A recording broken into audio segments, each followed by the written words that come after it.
Salut tout le monde, j'espère que vous allez tous et toutes très bien. Est-ce que ce serait pas l'heure pour un petit book haul?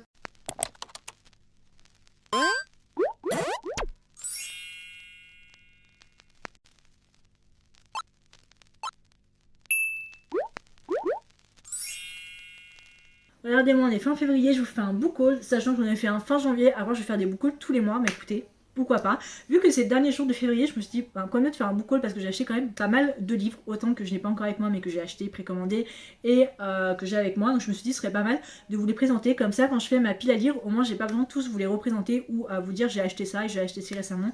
Comme ça, vous allez juste avoir le petit book haul avant et ça m'évite, moi, de perdre trop de temps, en tout cas quand je fais ma palle du mois. Écoutez, j'ai acheté beaucoup de romances. Ce que je vais faire, c'est que je vais commencer par les romans que j'ai là en physique et ensuite je passerai aux romans que je n'ai pas avec moi, soit simplement parce que j'ai pas eu le temps de les acheter, mais que, en tout cas j'ai précommandé. Un autre parce qu'il est sur Vinted, donc le temps qu'il arrive, il va arriver, mais je l'ai quand même acheté ce mois-ci. Et l'autre, et ben, simplement, c'est un service presse. Je vais commencer par les deux romans poches que j'ai avec moi qui sont tous les deux des romances sportifs. Le premier c'est Offside de Clara Nové chez édition Addicted. La couverture est super belle mais j'admets que c'est le résumé qui m'a beaucoup tenté. Il voulait en finir avec la vie, elle l'a sauvé malgré lui et ça il ne lui pardonnera jamais. 2 ans, 25 mois exactement, 25 mois que Lizzie a empêché Seth de sauter d'un pont, 25 mois qu'elle ne l'a pas oublié, Seth non plus d'ailleurs. Il lui voue une haine immense. Lorsqu'elle le retrouve sur le campus de Little Rock, Seth n'est plus le même. Très sportif, il est devenu une armoire à glace et excelle au football. Alors, quand Lizzie est missionnée pour remonter les notes scolaires du joueur de foot, le début de leur tension, de leur relation est explosif. Lizzie arrivera-t-elle à percer les secrets de Seth pour comprendre ce qui l'a poussé à vouloir en finir un jour? À vouloir un jour en finir. Écoutez, ça me vend assez bien, ça a l'air d'être une romance contemporaine assez cliché, puisque c'est football américain de ça, mais je pense avec un côté assez sombre, assez triste. Il y a des trigger warnings qui sont d'ailleurs à la fin, et je trouve ça assez intéressant. C'est tentative de suicide donc, dans le passé, violence sexuelle et dépression. Écoutez, c'est plutôt intéressant, c'est un one-shot, en plus je lis très rarement des one-shots en matière de romance sportive et tout ça, donc ça peut être très intéressant. La deuxième romance sportive que j'ai acheté, c'est celui-ci, c'est au premier tome de Infinite Love, donc No Infinite Chaos, de Alfreda Envy chez édition Milady, qui est donc une réédition. Il y a 6 tomes au total, je crois que les 2 premiers sont sortis en poche. J'admets que la couverture m'a beaucoup tenté, en plus il y a un petit chat, voilà, mais la couverture m'a beaucoup tenté, mais surtout aussi beaucoup le résumé. Dylan a vécu un grave traumatisme dans son adolescence. En débarquant à San Francisco, elle compte bien reprendre sa vie en main, poursuivre son entraînement au sport de combat, obtenir une licence de management et surtout garder ses distances avec la gente masculine. Elle n'embrassera plus jamais personne. Plus jamais. À moins que la rencontre de Nate, séduisant boxeur au passé sombre, et de son fils de 4 ans, aussi charmant que son père, viennent perturber cette dernière règle. Alors que leurs chemins ne cessent de se croiser, Dylan sent son cœur et son corps s'éveiller et ses troubles passés la hanter de nouveau. Ça a l'air super intéressant. Déjà, ça tourne autour de la boxe. Je n'ai jamais lu de romance autour de la boxe. Et je crois que toute la saga Infinite Love tourne autour de la boxe, parce que j'ai vu le tome 2 et ça a l'air aussi d'être pareil. Et surtout, c'est un single dad. Donc j'ai envie de vous dire oui, et j'adore la couverture. Alfred Henry, les seules romances que j'ai vues d'elle, c'était des romances de Noël, que j'ai vraiment beaucoup aimé. Je peux vous mettre les couvertures juste là, que j'avais vraiment beaucoup aimé. Et ouais, voilà. Allez, c'est une chance, voir ce que ça vaut. Mais écoutez, je pense que ça va vachement me plaire. Après, c'est des romans poches, et en vrai, voilà. Je sais pas par contre s'il y a des trigger warnings dans celui-ci. Il y a 2 flammes, donc je suppose que ça va être quand même un peu smutty. Toujours dans les romances contemporaines, j'en ai 2 juste là. Le premier, c'est Cash de Jessica Peterson, chez édition Saxus Romance, que j'avais tellement hâte d'acheter. C'était vraiment l'une des sorties que j'attendais le plus avec beaucoup d'impatience. J'avais les tomes de base en anglais sur ma Kindle, mais d'apprendre qu'ils sortent en France et avec un jasplage juste magnifique. J'ai envie de vous dire oui, tout simplement. Comme Molly, citadine avérée, hérite de la propriétaire de son père, le ranch Lucky, elle y voit enfin l'occasion de lancer sa carrière dans la production de bottes de cow-boy pour femmes. De son côté, Cash, le contremaître du ranch, est au bord du gouffre. Il vient de perdre son mentor, doit prendre soin de ses frères, et pour ne rien arranger, l'arrivée de la jeune femme menace son emploi. Lorsque les deux se rencontrent, tout semble les opposer et la communication est impossible. Mais une clause du testament de son père oblige Molly à rester au ranch pour un temps. La cohabitation est inévitable. 2 âmes si incompatibles et pourtant si similaires vont-elles céder au désir qui les anime? Ça me fait un peu penser à Bourbon et Mensonge que j'ai lu, je crois, le mois dernier.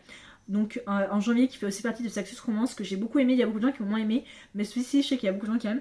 Ça me fait un peu penser à peu près pareil avec Cash qui a ses frères, Molly qui est une citadine, c'est à peu près comme Bourbon et Mensonge.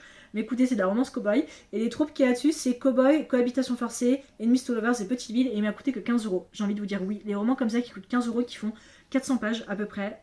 Ça, oui, il fait à peu près 400 pages. J'ai envie de dire oui. C'est un premier tome d'une saga, je crois qu'il y a 4 ou 5 tomes au total qui sont sortis. Je crois que la saga s'appelle Lucky Blue Ranch, il me semble. Je peux me tromper. Mais en tout cas, très très hâte de le lire. Et ça, c'est la deuxième romance que j'attendais avec beaucoup d'impatience. C'est 6 étoiles, ce test des Emma Green chez Édition Addictive. Je me tâtais à l'acheter, genre vraiment je me tâtais à l'acheter parce que Emma Green, j'ai seulement lu La vie en vrai sur ma Kindle il y a quelques années que j'avais beaucoup aimé. Et en fait, elles ont tellement de romans que je sais pas vraiment trouver lequel peut me plaire. Et j'ai eu tellement de retours positifs dessus et j'ai relu le résumé, je me suis dit bon, allez, je vais m'essayer. En plus, j'ai appris que c'était un tome 1, donc encore plus contente. À tout juste 24 ans, Astrid débarque de Paris pour disperser les cendres de son mari sur sa terre natale, la mystérieuse île de Skye. En exaucant la dernière volonté de James, la Française va découvrir un monde qu'elle ne soupçonnait pas. Un petit village écossais battu par les vents où tout le monde se connaît, s'épie, s'accuse. Des disparitions qui inquiètent. Des silences qui durent, des rumeurs qui grondent, et cet homme taciturne qu'elle a désormais comme voisin. Enfin, pour voisin. On dit qu'Otis Mackay a tué sa femme. On dit qu'il n'a plus un seul ami. On dit qu'il faut l'éviter. Mais Astrid a-t-elle déjà écouté ce qu'on lui disait ? Pour mener son enquête, elle va se rapprocher de celui qu'elle croit capable du pire, aussi sombre et insaisissable que le papillon noir qu'il s'est tatoué sur le cœur. Au milieu des falaises perchées dans la brume, elle va devoir déterrer des vérités qui font mal et regarder toutes ses certitudes s'envoler. Et si c'était elle, le papillon de nuit destiné à mourir avant le petit matin. J'ai genre super hâte, genre ça me tente vraiment. En plus ça se passe en un petit village d'Écosse et tout, j'adore. Genre vraiment j'adore. En plus il fait 400 pages, 423, 425 pages. Et apparemment c'est un premier tome, donc j'ai envie de vous dire oui. Et au niveau playlist, hein, quand même, on en a pas mal. On a du Benson Moon, on a du Maneskin, on a ma meilleure ennemie. J'ai envie de dire oui, de Stromae et Pomme. Donc voilà, moi je suis vendue, en tout cas j'ai super hâte de lire. L'avant-dernier roman que je me suis acheté, c'est un roman que j'avais acheté le mois dernier, mais je l'ai acheté début février, donc c'était un peu dans la même période. C'est Where the Library Hide, donc la bibliothèque engloutie de Isabelle Imanez chez Éditions Rajo, qui est le deuxième et dernier tome de la duologie Les Secrets du Nil. Donc le premier tome il s'appelle What the River Knows, que j'ai lu l'année dernière, que j'ai beaucoup aimé. J'attendais le tome 2 avec beaucoup d'impatience. C'est une belle bricasse. Voilà, c'est une belle bricasse de 500 pages, je crois. De 600 pages. Voilà. 600 pages. Donc comment vous dire, voilà, j'avais vraiment adoré What the River Knows. C'est un peu dans le même mood que La Momie. Vous savez, avec Brendan Fraser, qui est vraiment génial. Les secrets autour de l'Égypte, retournement de situation. On a un petit Enemies to Lovers.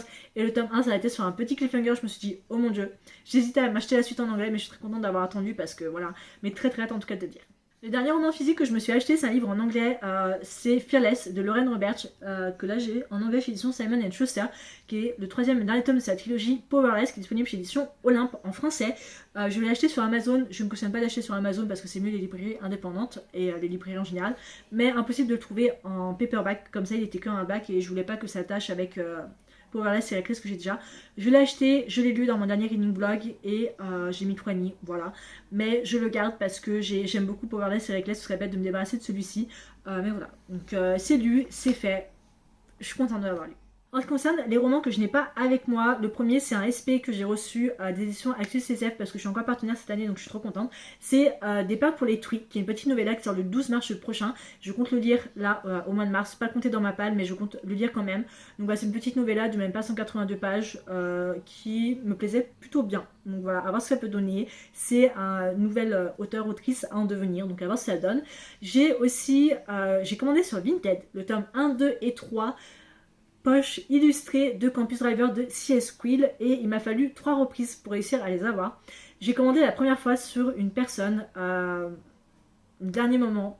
Voilà, elle a attendu le dernier moment pour envoyer, elle a rien envoyé du tout, j'ai été remboursée.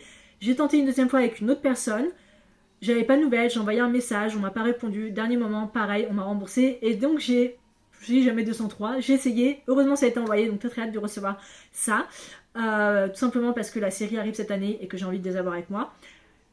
Et je me suis aussi précommandé, j'avais précommandé à la librairie anglaise Anna Back to You de B.K. Robinson chez, qui est le deuxième tome de sa saga interconnectée Heartstring, le premier tome qui était First Time Color que j'ai eu l'année dernière que j'ai beaucoup aimé. Il est arrivé à la librairie anglaise, j'ai pas eu l'occasion de l'acheter, mais d'aller récupérer, mais j'ai conseillé d'acheter parce que je l'ai précommandé. Et le deuxième apparemment c'est The Bodyguard d'affaires que j'avais aussi acheté, qui est une romance contemporaine, j'ai complètement oublié, mais voilà, qui me faisait de l'œil depuis un petit moment. Il est sorti l'année dernière mais en grand format, en grand format un peu comme ça en anglais, alors que moi je préfère les éditions comme ça, plus petits. Donc j'ai attendu qu'il arrive comme ça pour pouvoir l'acheter. On suit une personne, une jeune femme qui travaille je crois à la Maison Blanche et qui est autrice aussi, qui écrit des romances un peu smutty, spicy, olé olé, sous un nom de plume. Et les gens commencent à spéculer en fait que l'histoire c'est une relation entre elle et je crois le président, quelque chose comme ça.